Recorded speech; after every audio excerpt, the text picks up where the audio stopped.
If you ever go down Trinidad, they make you feel so very glad. Calypso sing and make us rhyme, guarantee you one real good fine time. Drinking rum and Coca-Cola, go down from Cubana, both mother and daughter, working for the Yankee dollar. Beat it, man, beat it. The Yankee come to Trinidad, they got the young girls all going mad. Young girls say they treat them nice, make Trinidad like paradise. Drinking rum and Coca-Cola, go down from Cubana, both mother and daughter, working for the Yankee dollar. You vex me, you vex me. Chicky Chicari to Mona's Isle, native girls all dance and smile. Haps on you celebrate his leave, next every day like New Year's Eve. Drinking rum and Coca-Cola, go down for Cubana, both mother and daughter, working for the Yankee dollar. Beat it, man, beat it. You know Trinidad, I also feel the situation is mighty clear, like the Yankee come the next. Le 11 mai 45, la guerre s'est réellement terminée ici.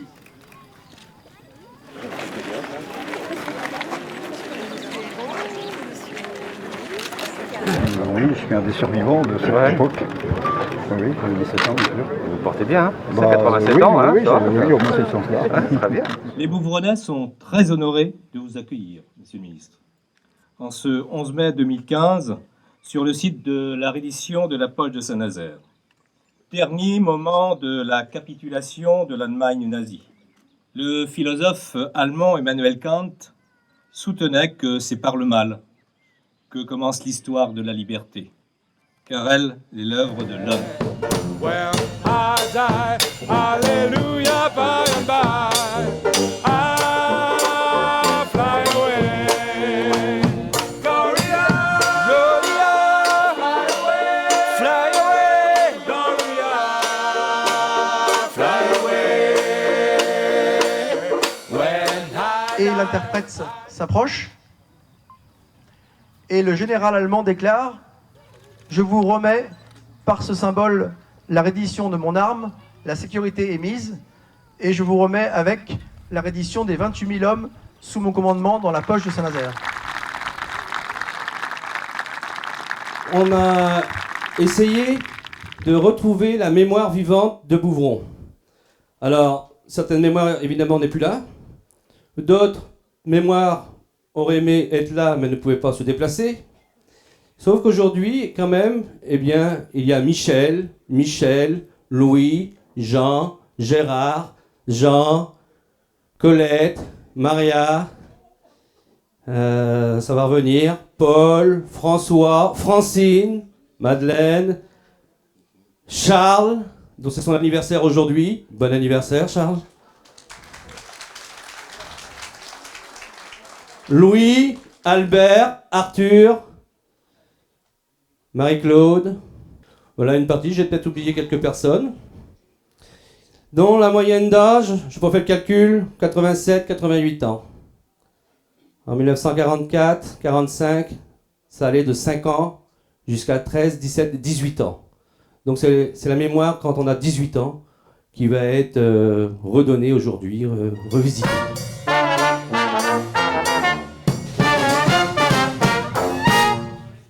T'as quel âge, Michel? T'es où au début de la poche? Donne-nous un petit... On a été réfugiés à Batine chez la famille Meillen.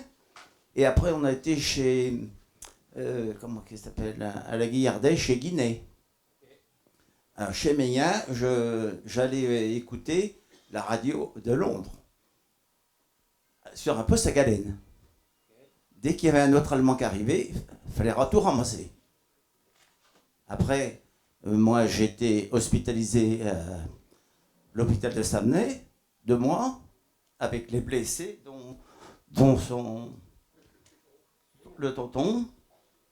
J'avais Monsieur Degnaud qui était blessé aussi, un éclat d'obus dans les poumons.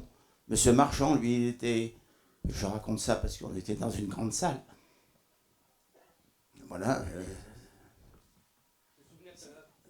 Je l'aurai tout à l'heure parce que je suis un petit peu ému. Je me rappelle simplement de l'arrivée, moi, des Allemands à Châteaubriand.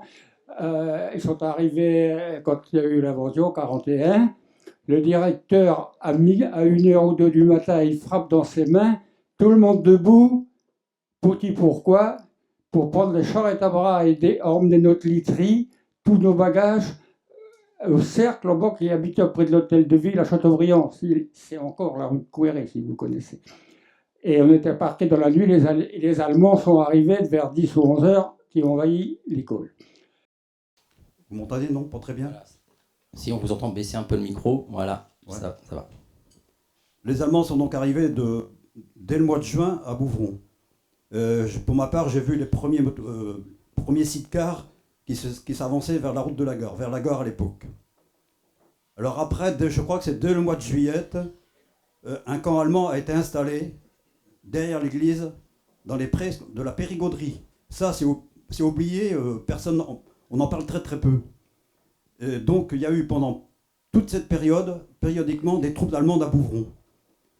Alors je peux raconter un petit peu ce qui s'est, brièvement. Donc pendant plusieurs mois, la ferme chez nous a été occupée par des soldats allemands et par des chevaux.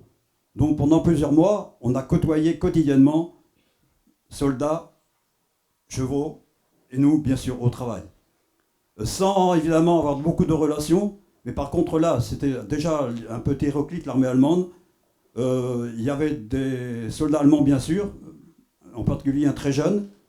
Il y avait également un tchécoslovaque et 2 soldats russes.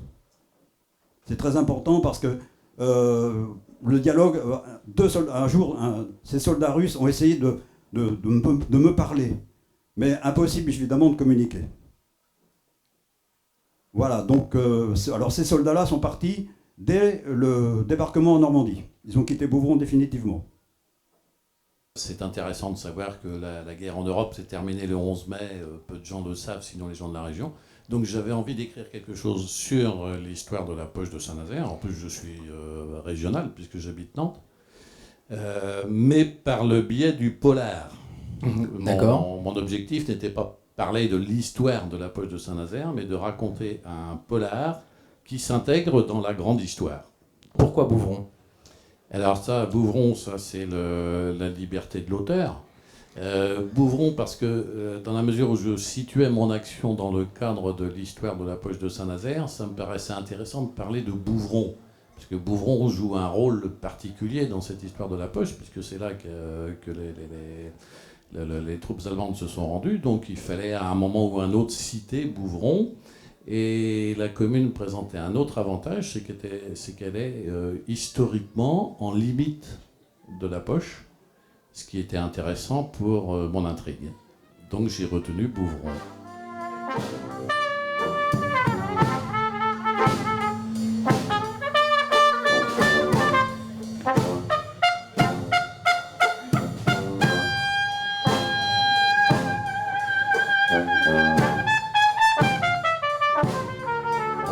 Les tout premiers débuts, disons, un petit peu avant la poche. Donc au mois d'août, l'armée américaine avance très très vite.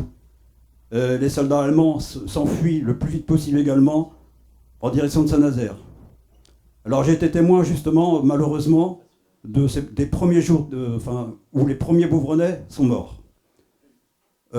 Abattus par ces soldats allemands qui pour fuir, n'ont pas hésité à abattre le même jour 3 Bouvronais. Donc M. Tessier, qui habitait tout près d'ici, Raymond Auret, qui habitait dans le bourg, et Pierre Fourage de la Ridley. Alors, est-ce qu'ils ont, sans doute, n'ont pas obtempéré aux sommations des Allemands, mais froidement, ils les ont abattus. Et personnellement, j'ai vu le soldat tirer. Au début de la poche, j'avais 21 ans. J'habitais à La Haye, sur la route de Savenay, chez mes parents. J'étais étudiant, donc j'étais en grandes vacances, qui ont duré 1 an au moins. Et je peux vous dire que à la fin du mois de juillet 1944, surtout le soir, je pense qu'à la haie, c'était comme partout à Bouvron, on entendait très distinctement le bruit des combats en Normandie à la Poche-la-Branche. C'était vraiment quelque chose d'impressionnant. Donc c'était fin juillet. Le 2, dans la nuit du 2 ou du 3 août, je ne me souviens plus, il était 10h ou 11h le soir, des troupes d'Allemands, enfin des troupes, c'était des groupes, ils étaient 3, 4, 5, enfin ils allaient sur la route, ils fuyaient vers Savenay, ils étaient en débandade complète, ils traînaient leurs affaires dans des voitures à cheval, et des voitures hippomobiles, sur des vélos, sur tout ce qu'ils avaient pu rafler au cours de des routes, de leur descente de Normandie vers le pays nantais.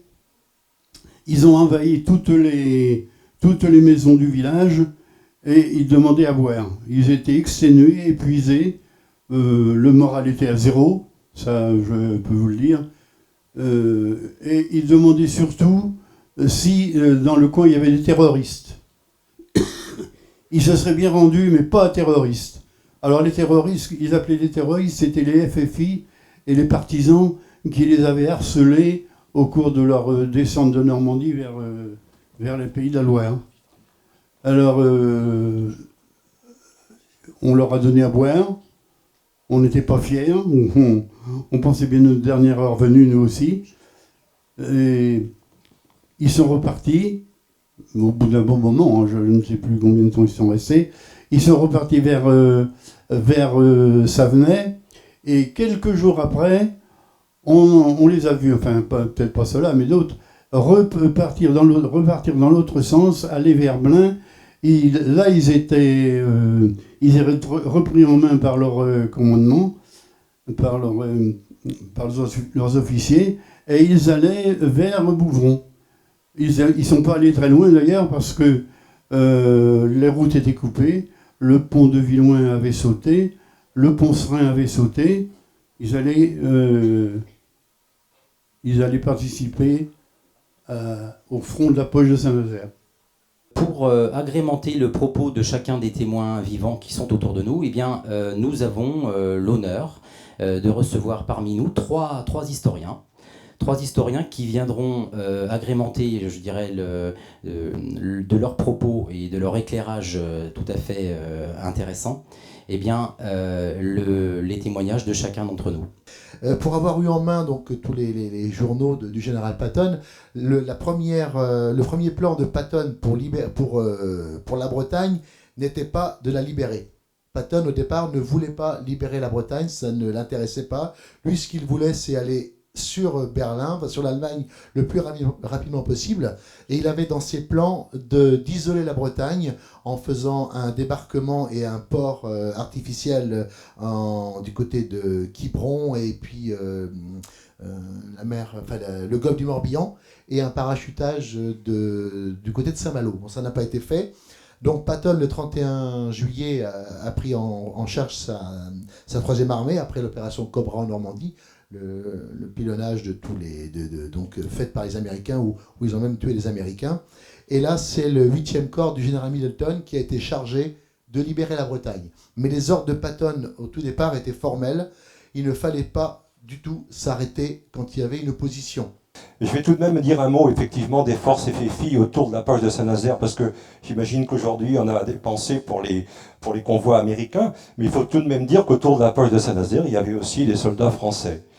Il y avait 21 bataillons, 16 000 hommes, hein, il y en avait un peu plus de 11 000 au nord, et entre 5 et 6 000 au sud de l'estuaire, parce qu'il y avait aussi une partie sud de la poche.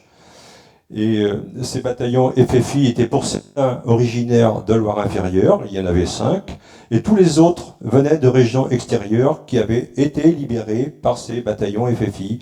Beaucoup venaient de la Vienne, de la Haute-Vienne, de Vendée, beaucoup venaient du Limousin. Et ces soldats vont s'établir autour de la poche pendant l'hiver sans doute le plus dur de la guerre. Certains d'entre eux ont comparé leurs conditions de vie à ceux de leur père pendant la guerre de 14. Non pas par le nombre de morts, mais par les conditions de vie. Et ils vont tenir donc jusqu'à la fin, jusqu'à ce 11 mai 1945, sans avoir à attaquer la poche. Certains d'ailleurs l'ont regretté. Et ils vont être là au moment de la reddition, auprès des Américains, représentés bien sûr par le général Chaumel, qui commandait cette division d'infanterie qui encerclait la poche. Donc je voulais qu'on ait aussi un souvenir pour ces hommes, pour les empochés, pour les Américains, mais aussi pour les FFI. Cette période on va dire d'avant-poche a été marquée aussi par un événement qui n'était pas proprement bouvronais, mais qui était quand même non loin d'ici, qui a concerné un certain nombre de bouvronais qui se sont ralliés au maquis de Saffré. Et le maquis de Saffré, nous avons ici une personne qui a compté parmi les combattants du maquis de Saffré, Monsieur François Martin. Le maquis de Saffré, en quelques mots, le 28 juin 1944, là où se concentraient un certain nombre, enfin près de 300 maquisards dans la forêt de Saffré, le 28 juin 1944, une offensive allemande appuyée par des supports de la milice française contre le maquis de Saffré, dont des Bouvronais, va faire de nombreuses victimes. Monsieur Martin, quelques mots peut-être sur le maquis de Saffré, sur votre expérience. Le 28 juin au matin, de très bonne heure le matin, on montait la garde. Il y avait des postes d'observation, une dizaine de postes aux environs du maquis.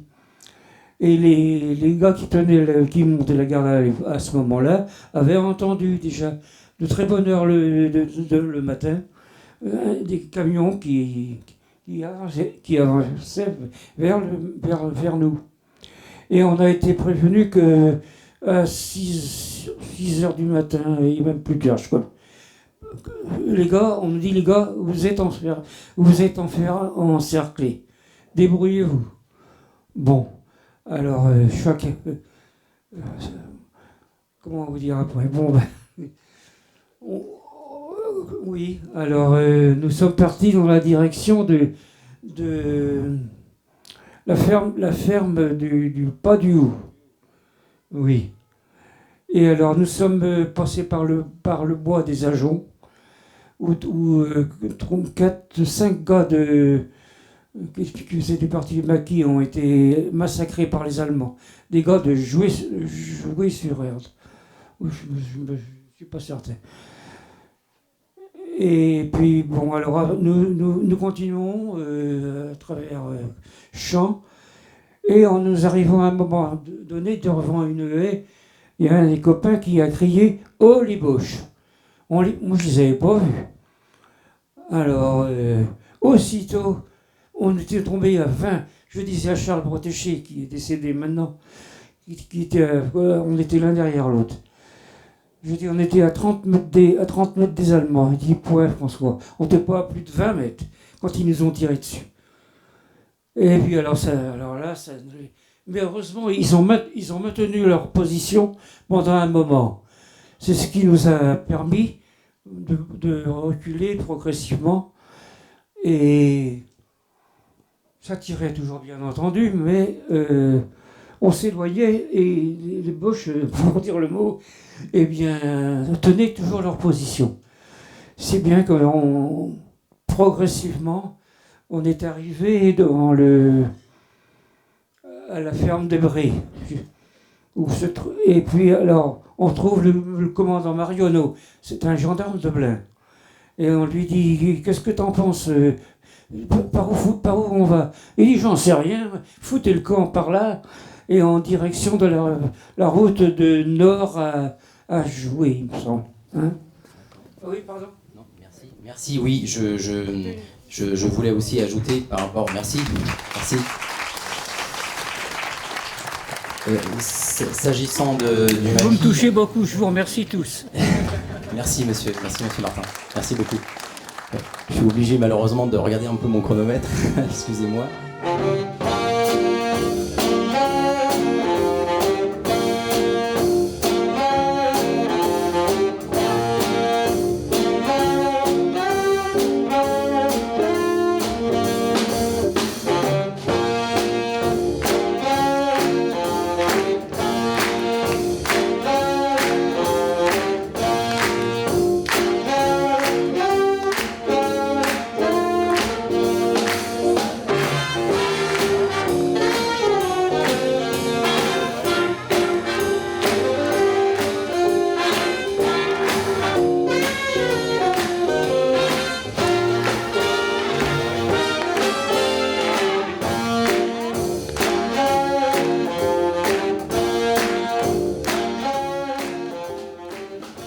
On est en limite de Bouvron, Château-Gaillard c'est juste en limite, et c'est là que ça va se passer. Et on voit que l'église de Bouvron n'est pas loin, on est très rapidement sur le territoire de Fête-Bretagne. Et là on a été chercher du collectage d'histoire, donc avec Jean, qui lui habitait à la Couët. Et c'est là vraiment que la suite de l'histoire, c'est de ce côté-là que ça va se passer. Donc pour vous situer, Fête-Bretagne est là. Là, on est dans l'action, n'est-ce pas Jean? Alors totalement au cœur de l'action, oui. Alors Jean, c'est l'action, c'est à vous de jouer. Oui, ben oui, là, ça marche là, oui. Alors la Couët, oui. Eh bien, c'était les Allemands qui étaient chez nous. Et les Américains étaient à environ 2 km à travers, c'était Parignac, le plus près. Alors, les Allemands ne nous ont jamais obligés de partir. On a toujours resté jusqu'au mois de novembre. On a resté là. Et ben, là, vous voyez, on faisait ce qu'on pouvait, plus ou moins dans les champs, quoi. Et même, je me rappelle d'aller chercher des choux, oui, à l'époque, entre les deux lignes, presque aussi près des Américains. Eh bien, un jour, on a entendu une balle siffler. Elle n'était pas loin, hein. Mais et on a vu les Américains passer dans le haut du champ. Sans doute que ça devait être bien plus pour nous faire peur que pour nous viser, je comprends. Et alors là, ben, on a cessé d'aller chercher les choux en cet endroit-là, quoi. Mais c'est là qu'il était, on ne pouvait pas aller ailleurs. Et alors là, ben, après, bon, ben, ça devenait un peu impossible aussi parce que les Allemands minaient de plus en plus. Sur l'attitude générale des Allemands pendant la poche et plus généralement sur leur comportement vis-à-vis des civils. Est-ce que vous pouvez nous en dire quelques mots, Monsieur Brouwer, s'il vous plaît? Oui, je vous remercie. En fait, on va parler un petit peu du moral qu'ils avaient. Effectivement, je confirme ce que disait M. Maillard tout à l'heure. Quand les Américains ont déferlé à partir d'Avranches, en 3 jours, ils ont libéré Rennes. C'était une puissance de feu considérable avec des divisions blindées. En face, ici, les Allemands n'avaient pas de chars, donc ils étaient complètement désemparés. En fait, ce sont les troupes qui sont arrivées dans le secteur ici, qui pensaient que l'horreur allait venir bientôt, en fait, qui étaient complètement désorganisées. Et tous les rapports alliés et allemands le confirment. Si les Alliés avaient foncé sur Saint-Nazaire à ce moment-là, on peut dire que quasiment ils auraient remporté l'affaire assez rapidement. Mais ils sont passés plus loin, par Nantes, d'autres sont venus autour de l'Orient, passés par Redon, etc. Donc il n'y a pas eu vraiment aucune tentative d'attaque dans le secteur ici. Et c'est presque par hasard que les Allemands se sont fixés sur cette ligne, la Vilaine au nord, le canal de Nantes à Brest qui faisait un obstacle, en faisant sauter tous les ponts le 4 août. Puis après, ils se sont mis sur les hauteurs de Savenay, ce qui leur donnait un avantage considérable, puisqu'ils voyaient dans la plaine pratiquement jusqu'à Nantes les troupes qui étaient en face. Et il n'y avait aucune ligne de prévue à cet endroit-là, en fait, aucune position, aucune tranchée. Les Allemands avaient prévu de se renforcer, de se défendre à peu près à 10 km autour de Saint-Nazaire, où il y a un réseau de blocos. Mais n'ayant pas été attaqués, ils sont gagnés du terrain. C'est pour ça que la poche de Saint-Nazaire est beaucoup plus vaste, et en population, par exemple, par rapport à celle de Lorient ou La Rochelle, c'est 4-5 fois les populations civiles. Les Allemands n'avaient pas du tout prévu de garder autant de territoire. Et au début, ils auraient été repoussés très rapidement s'il y avait une attaque, mais Saint-Nazaire n'a jamais été dans ces objectifs-là, en fait. Alors après, ces troupes désemparées ont été reprises en main assez vite, et par des officiers énergiques, et ils ont mis ici les meilleures troupes qu'ils avaient un petit peu, les parachutistes, parce que ici c'était le secteur le plus dangereux. Vous imaginez, au nord c'est la Vilaine, le canal, il ne peut pas se passer grand-chose. Au sud-Loire, il y a beaucoup de marais, de zones inondées. Ici, c'est le secteur le plus dangereux, donc les Allemands vont ramener toute leur artillerie qu'ils vont mettre un petit peu ici, sur les hauteurs. Ils peuvent bombarder les lignes françaises et américaines autour. Et ils organisent les troupes de parachutistes qui se prennent position ici. Et les troupes moins bonnes, il y a effectivement des Russes, on en parlait, des Polonais. Il y avait 21 pays différents dans l'armée allemande à la fin de la guerre dans la région. Celles-là sont partiellement désarmées. Il y en a qui désertent. Lesquels n'étaient pas les plus particulièrement zélés d'ailleurs pour aider les Allemands? Oui, et puis plus la guerre allait, il y a eu des désertions d'Italiens, une désertion massive de Russes au Sud-Loire. Et donc toutes ces troupes sont désarmées au fur et à mesure. Ici, ils mettent un petit peu les meilleurs combattants. Et puis, ils vont rétablir des choses dont a besoin les soldats, comme le courrier, par voie aérienne via l'aérodrome de la Bolescu-Black. Des messages radio aussi par la radio. Et jusqu'en décembre, on peut dire que le moral est complètement repris par les Allemands, qui vont lancer en décembre 1944 leur grande offensive dans les Ardennes. Et là, à ce moment-là, ils se disent c'est peut-être encore possible. Eux-mêmes, c'est assez incroyable d'ailleurs, lancent une grande offensive ici. Je parle de grande offensive au niveau de la Poche, au Sud-Loire, où le 21 décembre, en même temps que l'offensive dans les Ardennes, les Allemands vont conquérir 85 km² de terrain. Et ça, ce sont des choses assez étonnantes. Partout ailleurs, ils sont réduits. Ici, ils vont prendre du terrain, en fait, pour éviter que des troupes alliées qui soient sur les Poches soient envoyées en renfort dans les Ardennes. Et puis, à Noël, juste après, c'est la fin de la bataille des Ardennes. Là, les Allemands se rendent compte que leur dernière grande offensive a échoué. Et le moral en 1945, il sera complètement différent. Monsieur Zimmermann, est-ce que vous pouvez nous parler aussi de ce que vous avez vécu avec les réfugiés? Des réfugiés? Pas beaucoup. Par contre, je peux dire que une fois, une patrouille allemande habillée en noir, donc des SS, on passait devant la maison, il faisait très chaud au mois d'avril. Il demande à ma mère de boire du cidre. Ma mère dit, j'ai pas de cidre, vous avez de l'eau. Ils sont venus le lendemain. Nous, on peut faire ta. Ils ont tous sorti. Ils sont partis après. On leur a donné du cidre et du vinaigre. C'est comme ça. On y repense. C'était une période d'intense danger. Merci, monsieur Zimmermann. Il a été question, je dirais en accord avec à la fois les Allemands et les Américains, de mettre en place des trains d'évacuation pour quitter la Poche. Alors un certain nombre de gens ont fait le pari de prendre ces trains, mais c'était avec une certaine réticence. Monsieur Gauthier, je voudrais que vous puissiez nous éclairer un petit peu sur cette question d'évacuation des civils de la Poche par le biais des trains qui ont notamment transité par la commune de Cordemais. Je crois savoir que les gens qui ont opté pour un départ de la Poche n'ont pas nécessairement été très bien accueillis à Nantes, puisqu'il y avait une forte suspicion sur les gens qui quittaient la Poche, suspicion notamment d'appartenir à la collaboration. Est-ce que vous pouvez nous dire quelques mots sur ces trains qui ont permis à certaines populations civiles d'évacuer la Poche de Saint-Nazaire, s'il vous plaît? Effectivement, les Allemands avaient prévu d'évacuer 40 000 personnes. Finalement, il va en partir à peu près 20 000, un peu moins de 20 000. Les premiers vont d'ailleurs partir à pied. Et ça va être tellement calamiteux qu'on va organiser, Français et Allemands, des trains d'évacuation. Je crois qu'en tout, il y en a eu 16. Il y en a eu 7 déjà dès le mois d'octobre, qui partaient de toute la presqu'île, Savenay, Cordemais. À Cordemais, bon, il y avait le train, à chaque fois, on installait et on enlevait les traverses pour passer à Cordemais. Et ces trains, il y en a eu d'autres après, il y en a eu d'autres au mois de janvier et de février.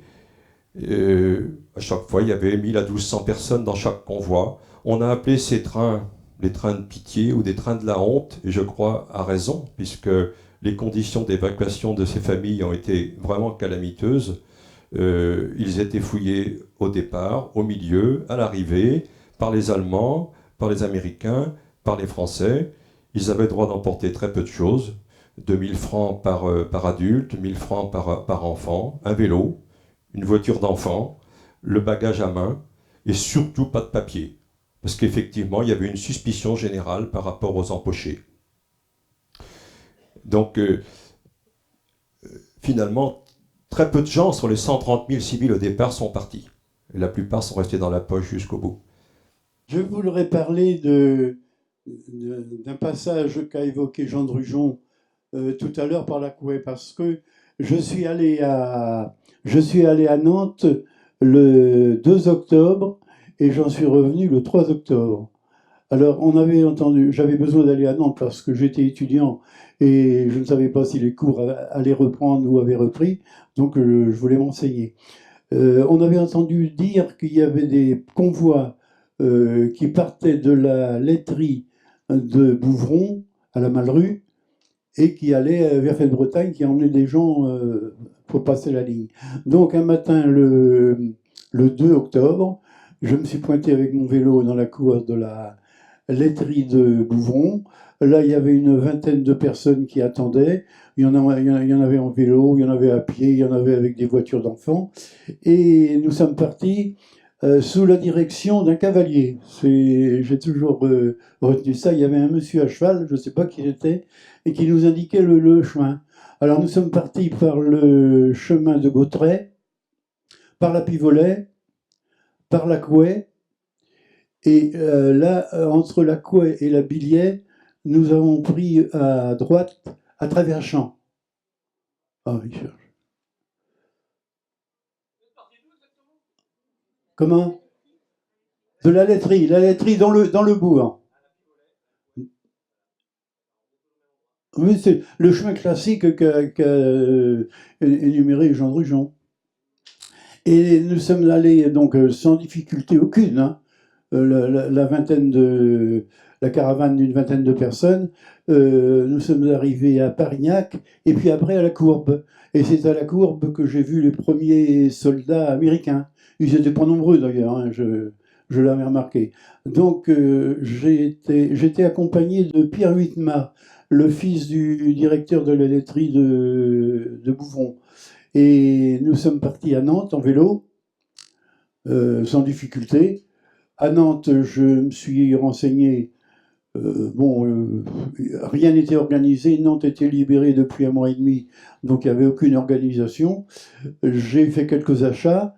Et l'après-midi, je me souviens que je suis allé rue Racine, m'asseoir à la terrasse d'un café. J'avais acheté un journal, un des journaux qui venait de paraître. Et puis je me suis plongé dans sa lecture, ça c'est une anecdote. Et j'oublie tout, je lis mon article, tout d'un coup, il y a un passant, quelqu'un sur le trottoir qui heurte ma chaise, la chaise où j'étais assise, et aussitôt je refais surface, je me rends compte qu'il y a du monde partout autour de moi. Alors mon journal, instinctivement, j'ai plongé sous la table, j'étais encore dans la psychologie d'un empoché, si vous voulez. Et alors, le lendemain, je suis revenu de Nantes par la même route. Je suis arrivé à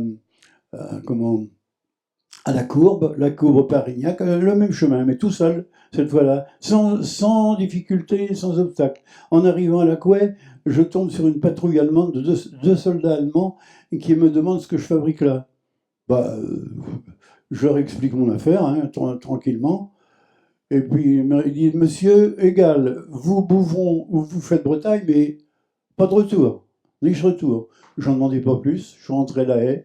Le fait que les civils aient été interrogés, c'était pas seulement de la défiance vis-à-vis d'eux, mais c'était aussi et principalement le deuxième bureau français, c'est-à-dire le renseignement, l'espionnage, qui allait récupérer des renseignements très très précieux sur les Allemands dans la poche, puisque les gens ici étaient au contact. Tous ces gens, les 20 000 empochés qui ont quitté par ces trains, étaient au contact dans les villages, à Basse-sur-Mer, partout, etc. Savaient très bien où étaient les emplacements de blocos, de canons, etc. Donc les gens étaient interrogés aussi de manière à savoir, placés sur des cartes, où sont les Allemands dans le village, quelles maisons sont occupées, où sont les fortifications, ce qui a permis, avec ces 20 000 sorties à différentes époques de la poche, d'avoir pour les Alliés une carte très très précise des installations allemandes dans la poche. Voilà pourquoi aussi les gens étaient interrogés par le deuxième bureau français. Moi j'étais donc réfugié avec mes parents au village de l'Épinay. Le village de l'Épinay, il y avait donc une ferme qui était tenue par mon oncle, Louis Couedel, certains peut-être s'en rappellent. Il y avait autrement la famille Suel qui avait un moulin sur la butte, et puis il y avait autrement la famille Peignet. Donc j'étais réfugié, moi, avec mes parents, j'avais 11 ans, je suis né en 1934. Et puis, j'ai connu la poche parce que les événements ont voulu que je me retrouve l'école terminée chez mes parents, je suis resté près un peu plus d'un an sans aller à l'école. C'était pas pour me déplaire d'ailleurs. Ah, ça, c'est autre chose. Et puis, donc, au début, ça s'est passé relativement bien, disons, mais arrivé à un certain moment, on recevait des obus régulièrement. On n'était pas très loin du canal de Nantes à Brest, pas très loin de Barel, vous devez connaître sans doute. Et il est arrivé à une période où, malheureusement, mon oncle a été obligé d'évacuer parce qu'il avait reçu un obus sur la ferme. Et j'avais une petite sœur qui avait quelques mois seulement. Bon, tant que nous, on a pu être ravitaillés en lait, il n'y avait pas de problème. Mais là, du jour au lendemain, le lait, bon, ça posait certains problèmes. Le sucre, malheureusement, il n'y en avait plus. Et il a fallu quitter la poche, comme vous l'avez expliqué tout à l'heure. Et nous avons quitté la poche fin janvier 1945. Alors, on est parti donc de l'Épinay à Savenay dans une voiture à cheval qui était tirée par un cheval que mon oncle avait. Et donc à Savenay, on a donc pris un train de la Croix-Rouge. C'était, en ce qui nous concerne, c'était des trains à bestiaux, enfin des wagons à bestiaux, pardon, avec un Allemand sur le marchepied. Le train est parti et arrivé en gare de Cordemais, l'Allemand est descendu et monté à la place un FFI, enfin un militaire français. On est reparti, bien sûr. Arrivé à la gare de Nantes, comme vous l'avez expliqué, c'était bouclé, parce que mon père voulait absolument descendre, parce que j'avais un autre oncle qui habitait à Chantenay, et on disait, bon, on va aller chez lui. En attendant, Et donc, d'accord. Et donc pas question de descendre. Alors, le train est reparti. Nous sommes allés à Ancenis. À Ancenis, la même chose. La gare était bouclée. On est descendu du car, encadré par des gendarmes français. On nous a emmenés à la caserne d'Ancenis, où les adultes, comme mon père, bien entendu, ont été interrogés, etc. L'identité, où allez-vous, enfin, etc. Ils avaient peur, effectivement, qu'il y ait soit des Allemands, soit des déserteurs. Et nous sommes restés quelques jours à la caserne d'Ancenis, et on est reparti pour Le Mans. Et alors au Mans, bon, alors rebelote, on est redescendu, la Croix-Rouge, etc. Et puis on a été envoyé dans une petite commune à quelques kilomètres, une dizaine de kilomètres du Mans, qui s'appelait Degré, où on a d'ailleurs été fort bien reçus. Et bien là, on a attendu donc la libération, c'est-à-dire on a attendu le mois de mai 1945. Alors, c'était pas toujours facile. Tous ceux de Bouvron, enfin tous ceux, non, il y en a peut-être qui ont parti par le train, par Cordemais. Mais beaucoup quand même sont partis par le chemin. Et avec ce qu'ils pouvaient emmener, mais c'est tout ce qu'ils avaient que leurs mains, et puis brouettes ou petites charrettes à bras, c'est tout. Alors, ils ne pouvaient pas en emmener beaucoup. Et ben là, on les voyait passer à la couée, là, au bout de la route, qui se rendaient à Launay. Et de Launay, ben, Parignac. Et maintenant, ben, tu veux parler de Launay? Launay-Bedeau, là, c'est quand même intéressant parce qu'on est allé avec Jean sur le terrain, parce que des fois, on comprend mieux ce qui se passe sur le terrain. Et bien, finalement, il faut savoir que les Allemands, à la maison, chez monsieur et madame Bugel, ils avaient fait un bloco sous la maison. Et c'est pour ça qu'à un moment donné, à l'intérieur de la maison, et à un moment donné, ils coupaient les poutres et tout ça, c'était pour faire des blocos sous les maisons. Et le long de toute la ligne, eh bien, ces maisons-là, il va y avoir des blocos, attendez, là, ici, là, à ce niveau-là, eh bien, les maisons vont être renforcées, et dont une ou deux avec des blocos à l'intérieur. Alors, il y a toute la vie des Allemands qui mangeaient des pommes. Ils mangeaient des pommes. Bon, si on commence à en partir de l'histoire, ça va partir loin, mais faut retenir qu'ils n'avaient pas beaucoup à manger, les Allemands, et cet hiver-là, il y avait des pommes dans les pommiers. Oui, Jean, tu faisais beaucoup de cidre, ouais. Il y avait du cidre, mais là, on part dans ces histoires-là. Bon. Prenez rendez-vous avec Jean un jour, allez le voir, là, il va tout vous expliquer. Thank you. Now we play, and now you clap in your hands and you dance if you want to dance. Maintenant, on va jouer. Et vous pouvez danser et taper dans votre cœur avec vos mains.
que les anciens appellent le mouchard. C'est un avion d'observation américain qui volait assez lentement et qui était attaché à un bataillon d'artillerie. Et en fait, il repérait des cibles, puisqu'il était en hauteur, c'était un Piper Cub, il repérait des cibles en dessous, des gens qui bougent, et il signalait par radio à l'artillerie qui ensuite envoyait les bombes. Ils n'avaient pas comme ça, pas besoin de voir, c'est lui, c'est pour ça qu'il l'appelait le mouchard, c'est lui qui donnait les informations. Donc un jour, on est parti donc pour la récolte de blé noir. Alors tout à l'heure, on a parlé des positions allemandes. Alors en arrivant au village de la Bertauderie, on se fait arrêter par un poste de mitrailleur allemand. Et, on a parlementé, ils nous ont laissé passer. D'ailleurs, ils sont venus nous observer le travail qu'on effectuait. Et c'est pendant ce temps-là qu'on a aperçu pour la première fois, on n'était pas très loin d'ailleurs, parce qu'on n'est pas très loin de Fès, Bretagne, c'est la première fois qu'on a aperçu cet avion qui faisait un va-et-vient donc au-dessus des lignes américaines. Et puis c'est à ce moment-là que les tirs ont commencé. Ils avaient déjà été effectués sur le bourg. Mais alors là, ce sont les tirs du bourg qui ont provoqué deux morts, quoi. M. Boerschma, qui travaillait à la fromagerie de Bouvron, un Hollandais, et un M. Mercier, je crois, qui était réfugié de Saint-Nazaire. Alors après, ce mouchard-là, comme on l'appelait donc le mouchard, il a continué pour tous les jours, mais très très souvent, sa manœuvre d'observation. À cause de mouchard. J'étais en train de dénicher les nids avec Jean d'Albert de la Guillardet, et un seul coup, on entend. Je dis tiens, ça tombait dans le champ. Ça retombe dans le champ. On part en courant, et en arrivant à la Guillardet, ça tombait sur la Guillardet. Mais là, ça a explosé. On était dans le fossé, et lui était sur la route. Et ça tombait pendant un certain temps, c'est tombé tout autour de la maison où on était. Et ça s'est passé comme ça. C'était entre la Guillardet et le Bezou qu'on était en train de dénicher les nids. Bouvron, comme on le disait, a subi le tir de près de 30 000 obus, ce qui est donc considérable. Et les positions d'artillerie américaines qui tiraient depuis Fête-Bretagne ont donc touché et abattu le clocher de Bouvron le 18 novembre 1944. J'étais avec un réfugié, Jean-Claude Caillot, qui habite à Saint-Marc. Et on était dans un pommier derrière chez nous. Et on savait que tôt ou tard, le clocher aurait tombé. Donc on les a vus, ils ont tiré 3 ou 4 obus. Ça ne tombait pas dans le clocher encore, mais quand ils ont mis le tir en plein dans le clocher, ben moi j'ai vu tomber. Oui. Après, ça ne tirait plus sur Bouvron après, pour dire. Ça tirait que le dernier dimanche de mai. Le premier dimanche de mai. Autrement, c'était calme à Bouvron, quand le clocher est tombé. Alors, vous disiez que vous aviez pris une pierre du clocher Oui. Ah ben, le lendemain, comme tout le monde sait bien, ma mère a été faire avec les tickets de pain, on allait attendre la queue chez Madame Quedel. Et en attendant que ma mère va au pain et qu'elle attende que s'il y aurait encore eu du pain, elle attendait toujours, forcément. Moi, j'ai été chercher une pierre au clocher, puis je l'ai ramassée. Et j'avais marqué dessus avec une pointe, c'est à peine lisible, mais on lit encore, hein, Michel. Souvenir du clocher de Bouvron, abattu le 17 novembre 1944. Je pense que c'est le 17, Louis dit le 18. 17 ou 18, oui. Ben, j'avais 11 ans, hein. Merci, monsieur Chavin.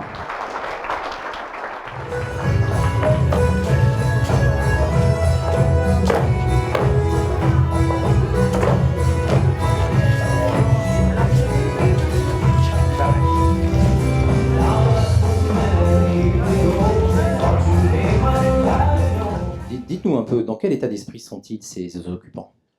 Alors en fait, les Allemands étaient bien au courant, souvent par les Français, qui captaient par les postes à galène des informations, où il y avait des journaux clandestins qui circulaient, donc ils se rapprochaient souvent de gens pour essayer d'avoir des informations, puisque leur propre journal dans la poche était contrôlé par leur propagande, donc ils allaient chercher les informations ailleurs, et ils se rendaient bien compte que leur propre pays était envahi par les Alliés, et il y avait chez les Allemands eux-mêmes un sentiment d'impuissance, c'est-à-dire qu'ils étaient ici en se disant bah, nous, on est là à rien faire, alors que notre propre pays est envahi. Et donc ils ont mis en place, notamment pour les unités qui étaient sur la côte, qui elles étaient à plus de 40 km du front, il y avait des unités de marine côtière qui n'avaient jamais tiré un coup de canon, hein. Ils ont mis en place un service au front volontaire de 14 jours parce que les soldats s'ennuyaient et commençaient à se démoraliser du fait d'être inactifs. Et alors, il faut savoir aussi qu'ils étaient tenus par une main de fer. Il y a environ 140 qui ont réussi à déserter, les Allemands, mais aussi des Polonais, des Tchécoslovaques, on en parlait, etc. Il y avait aussi des ouvriers, par exemple, des chantiers navals de la base sous-marine de Saint-Nazaire, qui étaient très nombreux, ils étaient plusieurs milliers. Ils ont été versés dans l'infanterie. Ces gens-là étaient des ouvriers de chantiers navals de toutes catégories politiques et autres, souvent pas très d'accord avec le régime en place, et ces gens-là pouvaient déserter et donner plein de renseignements. On a retrouvé beaucoup de fiches de déserteurs comme ça, mais c'était extrêmement dangereux, parce que si les Allemands eux-mêmes les prenaient en train de déserter, ils étaient fusillés aussitôt. Mais on pouvait être fusillé pour beaucoup moins que ça. Uniquement parler devant un officier, de dire « de toute façon c'est foutu », on voit bien qu'on n'a plus aucune chance. C'était du défaitisme, atteinte au moral de l'armée, vous pouviez être fusillé pour ça. Ou pour vol. C'était un état de siège, donc il y avait des conditions extrêmement dures, et ils en ont condamné plus d'une cinquantaine à mort, qui ont été fusillés dans la poche des soldats allemands. Ils étaient souvent très très durs envers leurs propres troupes, qui étaient tenues par une discipline, et quand on a rencontré les anciens, on leur disait « mais vous saviez bien que c'était perdu, pourquoi vous n'êtes pas rendu ?» On avait plus de chances de survivre en continuant comme ça. Et la discipline, la peur du jugement, d'être fusillé, etc., fait qu'ils sont restés à leur poste ici, tout en sachant bien que c'était perdu. Si les Allemands se portaient mal, on se plaignait, les gens n'avaient qu'à se plaindre au poste qui était au Château Gaillard. Donc les Allemands étaient bridés un peu. Ils ne pouvaient pas faire mener les civils comme ils voulaient. Premièrement, ils avaient besoin des civils eux aussi. S'il n'y aurait pas eu les civils et les cultivateurs, ils seraient morts de faim. Donc il était obligé d'être respectable avec tout le monde. Même quand il y avait des blessés, il y a eu Mme Coiron de Cavelet qui a été bien blessée, le père Jaunet. Les premiers arrivés, c'était toujours les infirmiers allemands. Vous nous disiez d'ailleurs que ça avait conduit à une situation un peu paradoxale, cette histoire de poche, c'est que, en fin de compte, les dommages les plus importants étaient dus aux Américains, et que c'était les Américains qui étaient à l'origine des plus gros dégâts. Forcément, à la Cavelet, il tombait 11 obus tous les jours. Tous les jours le matin à la haute Cavelet, et puis un beau jour, ils l'ont changé. Ils sont descendus à la basse Cavelet. C'est là qu'ils l'ont blessé, le père Jaunet. Grièvement blessé d'ailleurs. Mais il s'en est sorti. Merci. Moi, j'étais à côté dans une écurie. Les obus tombaient partout. Ben, moi, j'ai eu de la chance. C'est tout. Merci, M. Chavin. Donc, Pierre Tremblay de la Furetais, qui a été blessé dans un champ quelques semaines avant la fin de la poche. Donc, il a été transporté, comme on vient de le dire tout à l'heure. Alors, c'est là qu'on imagine la situation. Un homme dans un champ, blessé, on ne le sait pas forcément, donc il peut rester un certain temps, alors qu'on sait qu'une blessure par éclat d'obus, les chairs sont déchirées, c'est souvent sale. Il faut commencer par prévenir les secours donc qui se trouvaient à la fromagerie actuelle. Là, évidemment, comme on vient de l'évoquer, transport avec un cheval et un chariot, comme on disait à l'époque, vers l'hôpital de Savenay. Le temps qu'il faut pour prévenir et pour transporter, comment l'infection peut se développer très très rapidement. Alors évidemment, à Savenay, est-ce qu'il n'y avait sans doute pas non plus les moyens de soins qu'il y a aujourd'hui? Alors, comme Michel l'a évoqué tout à l'heure, donc les blessés, je les ai vus d'ailleurs, les blessés arrivant à Savenay étaient tous dans une salle commune. Alors, j'ai donc vu Pierre Tremblay, il est décédé malheureusement quelques jours après, et par contre, il y avait en même temps 2 autres blessés, des gens qui ont été touchés à la ferme où on habitait, par un obus qui est tombé sur la maison. Donc, Pierre-Olivier de l'époque, qui habitait la Farine-Lait, et qui était réfugié à la maison, donc, et sa mère. Alors, c'est vrai que on se remémore à ce moment-là, on voit dans quelles conditions pouvaient être soignés les blessés. Il y avait bien sûr quelques hôpitaux. Il y en avait un au sud à Pornic. Au nord, il y avait celui de La Baule. Il y avait celui de Pontchâteau, celui de Sagidat-du-Bois où était rapatrié celui de Saint-Nazaire, et celui de Savenay qui était le seul à présenter une maternité. Ce qui fait que toutes les femmes qui voulaient accoucher dans une maternité devaient venir à Savenay. Mais la plupart accouchaient à domicile. Et une sage-femme de la région, Simone Rigal, a très bien raconté ça. Par ailleurs, il y avait des lazarets allemands, qui étaient des hôpitaux de campagne allemands, qui étaient bien sûr pour les Allemands, mais que les Allemands ouvraient souvent aux civils blessés. Alors, Il y a eu un certain nombre de morts civiles, hein. Il y en a eu déjà 26 à Bouvron, il y en a eu une cinquantaine dans la poche qui ont été tués par des tirs d'obus, mais il y a eu aussi beaucoup de blessures qui étaient prises en charge dans les hôpitaux. Il y a eu des tirs d'obus, des tirs de fusil, il y a eu aussi des mines. Je rappelle par exemple qu'au sud, il y a eu 15 paysans qui ont été tués par une explosion de mine à quelques semaines de la libération dans le marais du Boivre. D'ailleurs, les blessés ont été soignés dans un lazaret allemand. Quand on ne pouvait pas prendre en charge les malades ou les blessés dans la poche, on les évacuait. Il y avait une structure sanitaire, il y avait un médecin au sud, le docteur Hardy, un autre honneur, le docteur Nori, qui en référait à un inspecteur de la santé de la Croix-Rouge, docteur Chevrel, qui obtenait de l'essence pour évacuer vers Nantes.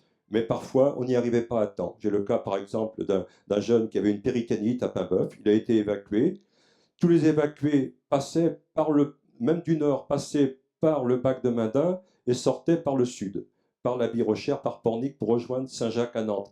Et ce jeune-là, eh bien, il est mort en route parce qu'il avait une péritonite. Il a été pris en charge trop tard. Donc voilà, les conditions sanitaires étaient très très dures. Il n'y avait plus de médicaments, il n'y avait plus de pansements, il n'y avait plus de désinfectants. En revenant de voir les blessés, bien sûr, on était en vélo, on arrête au village de Gavalet. Et là, il y avait donc 2 soldats russes qui voulaient du ravitaillement, et dans la ferme, on refusait de leur fournir.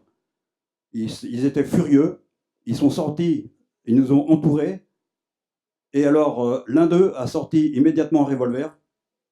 Plutôt son collègue, il mettait la main dans une poche, donc son collègue lui retirait très rapidement à chaque fois, et à bout d'un moment, il a tiré, il ne nous a pas atteints, mais il a tiré. Ce qui montre quelquefois, on a eu des reproches tout à l'heure, peut-être pas maintenant, mais souvent on a été reproché de collaboration avec l'armée allemande parce que les agriculteurs leur fournissaient du ravitaillement. Souvent c'était des œufs et du beurre, du lait. Et alors là, certains ont dit oh, vous collaboriez avec les Allemands.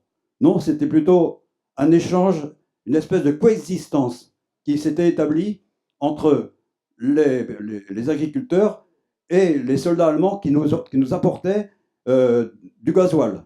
Parce qu'il faut penser qu'il n'y avait plus d'électricité, bien sûr.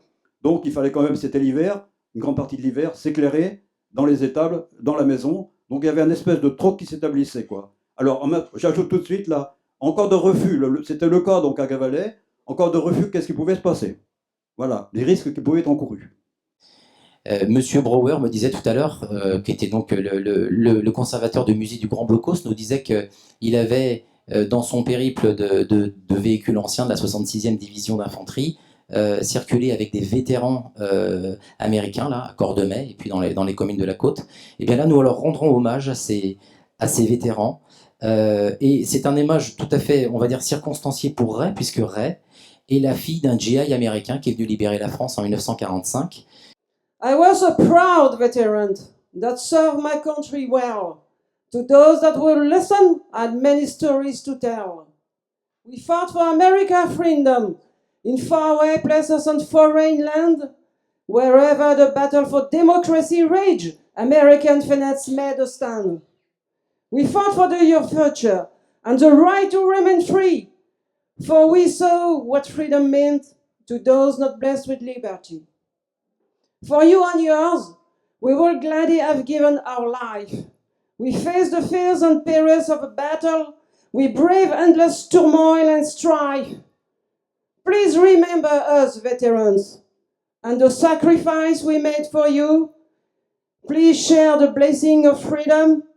Proudly wave the red, white and blue. Tout à l'heure, on a évoqué un petit peu le passage des avions américains qui bombardaient Royan. Alors ils sont donc passés, je n'ai pas la date en tête précise, je l'ai écrit là mais je ne l'ai pas en tête, ils sont donc passés au-dessus de nous, en revenant de Royan. C'était impressionnant de voir ces escadrilles au-dessus de nous. Alors petite anecdote aussi, il y a un de ces avions qui a quitté l'escadrille et qui est descendu très bas du côté de Kayak, où se trouvait la commandature allemande.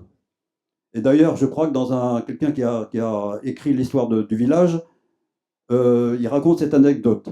Si bien, j'ai encore en mémoire le tir des mitrailleuses. Et il est reparti vers son escadrille.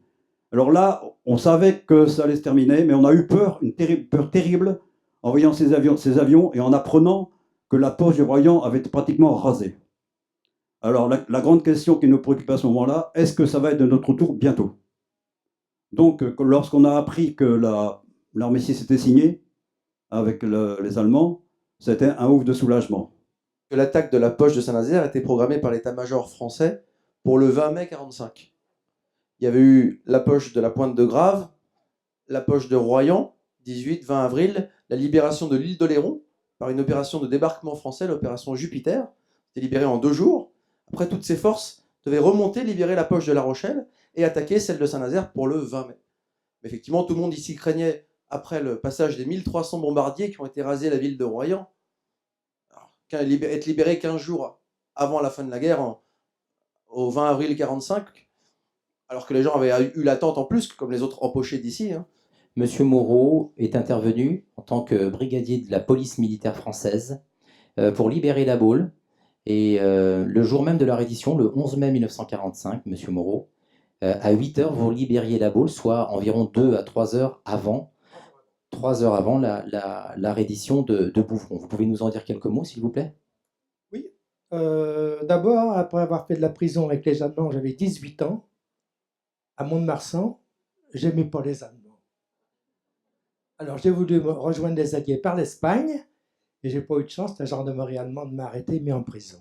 J'ai été relâché quand ils ont décidé de rentrer dans la zone non occupée, direction Toulon, sabordage des bateaux. Il n'y avait plus de gendarmerie allemande à Mont-de-Marsan. Gendarmerie française m'a libéré. Et m'ont dit, retournez donc d'où vous venez, à Nantes. Je suis revenu à Nantes. Je suis donc revenu à Nantes. J'ai subi les bombardements de Nantes. Premier bombardement, 1500 morts, 3000 blessés. Volontaire tout de suite pour déblayer les morts à l'Hôtel-Dieu. Je suis donc passé à la télé dans Nantes sous les bombes alliées. Engagé comme volontaire début 1945 dans la poche de Saint-Nazaire et FEFI. Me voilà dans le détachement de circulation routière. Et la veille de la libération, on est passé en revue par le commandant Laroche qui nous dit « Demain, vous rentrez les premiers dans la poche de Saint-Nazaire. Vous n'allez peut-être pas rentrer dans la poche, les mains dans les poches. Alors, bien armés, préparez-vous, prêts à tirer. » J'étais dans le premier véhicule de commandement. Derrière, les motards suivaient, échelonnés sur 60 km. On arrive de bonne heure, il fait jour. On double les tranchées du 32e régiment d'infanterie.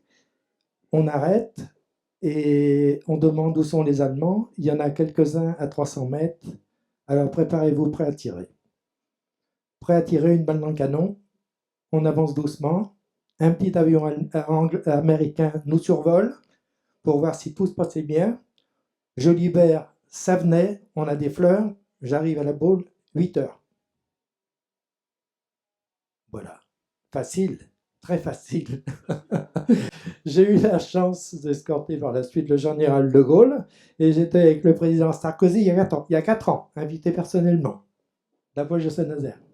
Oui, alors voilà ce qu'on me fait signe. Comme l'armistice était signé, étant pianiste, je créais l'orchestre de jazz à La Baule et on a fait danser les Baulois pendant 2 mois, 3 mois, et dans les cafés et puis à l'hôtel et tout. Et on avait parmi nos prisonniers qui s'occupaient de nos motos, on avait quand même les Indians et les Royal Enfield. On avait 4 Allemands, et dont un qui jouait du saxo, et je l'ai eu avec moi à l'orchestre. Et on l'appelait musique. Straighten up and fly right. Straighten up and stay right. Straighten up and fly right. Cool down, Papa, don't you blow your top. Doody doo doo, doody doo doo, ba-da ba-da. Le 8 mai 1945, j'étais à Nantes avec les séminaristes d'Écouet, les étudiants, enfin on faisait la fête. On était presque, on avait 17 ans. On avait eu le droit probablement à l'alcool ce jour-là. En tout cas, quelqu'un m'a dit, mais Charles, tu es de Bouvron? Oui. Ah, mais dis donc, mais c'est pas fini à Bouvron. C'est que à Bouvron, on bombarde. Quel village? Ben, il dit, il y a des villages de Bouvron, c'était la Courblay. Et il y avait les vaches à François. Oui. Et c'est bien que, ben, j'aime bien vous dire que quand vous fêtez le 8 mai, que vous apprenez que la guerre continue dans le village natal, eh bien ça vous remet tout de suite d'aplomb en disant, ben, fini la fête. Et c'est vrai que je garde le souvenir de ben, ce laps de temps, entre le 8 et le 11, où finalement, bien, les Bouvronais étaient toujours empochés et toujours à la merci de ce général allemand qui ne voulait pas rendre son arme. En tout cas, je me souviens de ça. Tout à l'heure on parlait des avions, des mouchards, le coucou. Vous savez, quand vous entendez les départs de Fête-Bretagne et que vous ne savez pas où l'obus va tomber, oui, j'étais froussard, j'avoue. À 17 ans, on ne tient pas du tout à mourir. Et avec mon cousin Louis Dalibert, j'étais dans le village, ou plutôt dans la gagnerie de Patine. Le coucou est en l'air, les premiers obus tombent. Oh, je dis, écoute, on va aller au Carnisibo. Au Carnisibo, il y a un pommier, on va se mettre là et on sera tranquille. Non, non, non, je vais aller chez mon cousin à la Courblay, chez Pierre Mabillet. Oh, je suis à la Courblay. Une demi-heure après, quand on est repassé devant le pommier, il était pulvérisé par un shrapnel. Heureusement que mon ange gardien n'est pas en vacances, hein, parce que ce jour-là, j'ai compris la chance. Et je garde dans mes quelques meubles les cicatrices de l'acier de ces bombardements du Clos du Puy, le 1er novembre 1944, alors que les Allemands étaient à se faire remonter le moral à Cambon, parce que bah, c'était déjà le commencement de la fin. Les Américains mal renseignés nous bombardaient au Clos du Puy et à la Courblay. Et heureusement qu'il y avait les tranchées en terre et les tranchées sous le paillet. J'en ai passé des heures sous le paillet, acte de contrition, mon Dieu, et on tremblait. Le dernier souvenir pour le 8 mai, pour moi, pas épatant, j'étais à travailler avec une jument de Bouvron, parce que Bouvron, on avait des bêtes et du monde de Saint-Omer aussi qui était arrivé par chez nous. La sacrée jument qui était un peu nerveuse, comme son patron Albert Coiron, vous l'avez connu, vous autres. J'étais enrôlé avec un petit rouleau de bois, là, je monte sur le rouleau, la jument, je sais pas ce qu'il a pris, il me fout un coup de pied, paf, en plein dans la patte baisée pour aller au bal le 8 mai. Et puis j'ai bien d'autres petits souvenirs, mais sans grande importance. Allez, je vous remercie.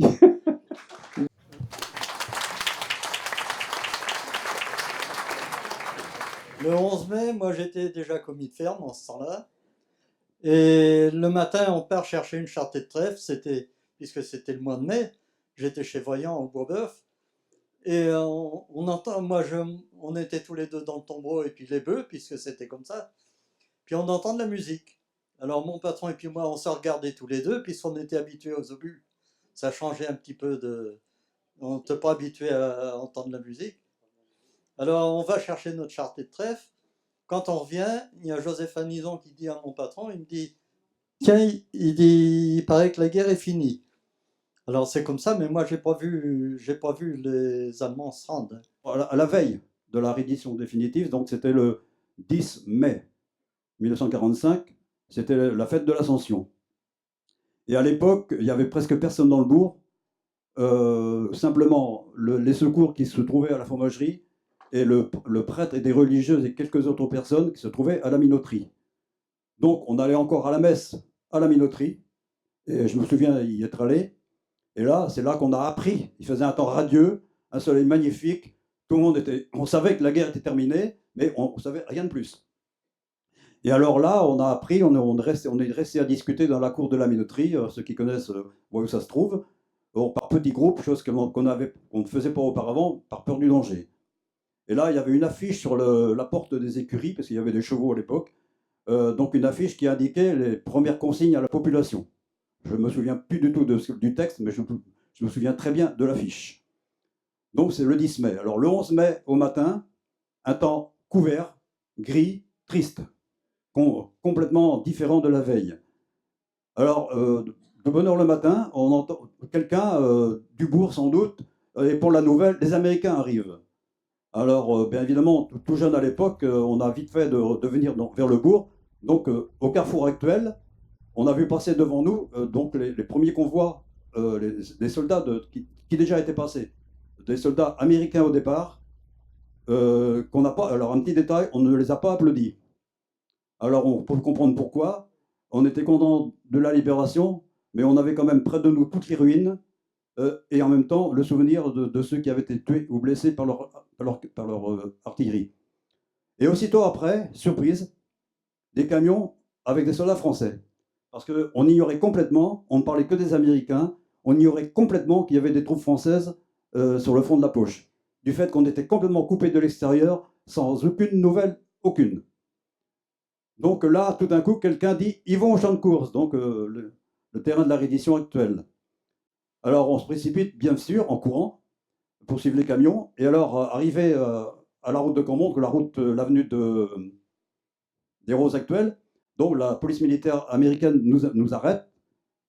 Et il y avait également un autre poste, pas loin d'ici, pas loin du monument de la reddition. Donc ils bloquaient complètement l'accès au champ de course.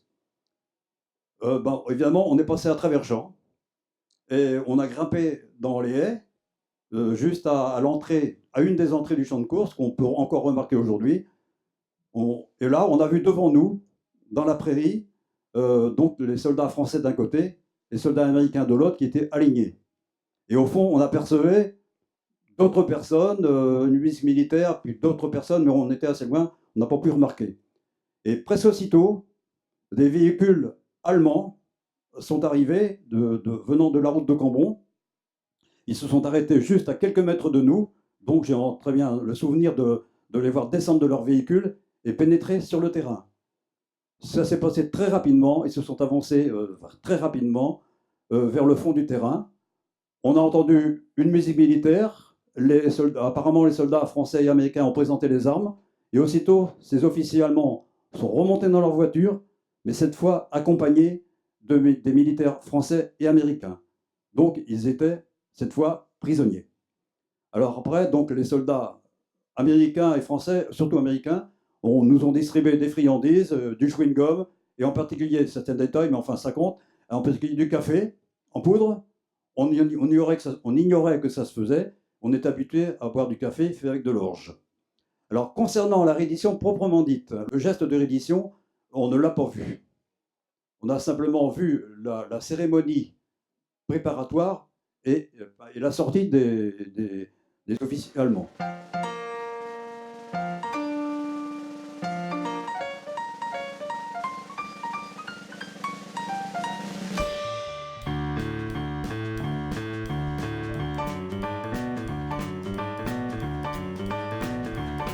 He was a famous local man from Chicago way. He had a boogie style and no one else could play. He was a dope man at his craft. But then his stomach came up when he was dogging the draft. He's in the army now, the blowing reveille.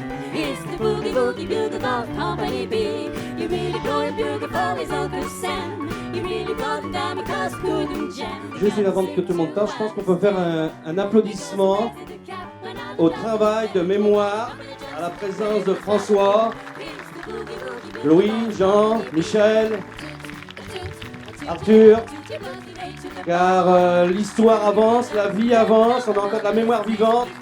On se donne rendez-vous dans 10 ans. Merci à tous pour l'écoute.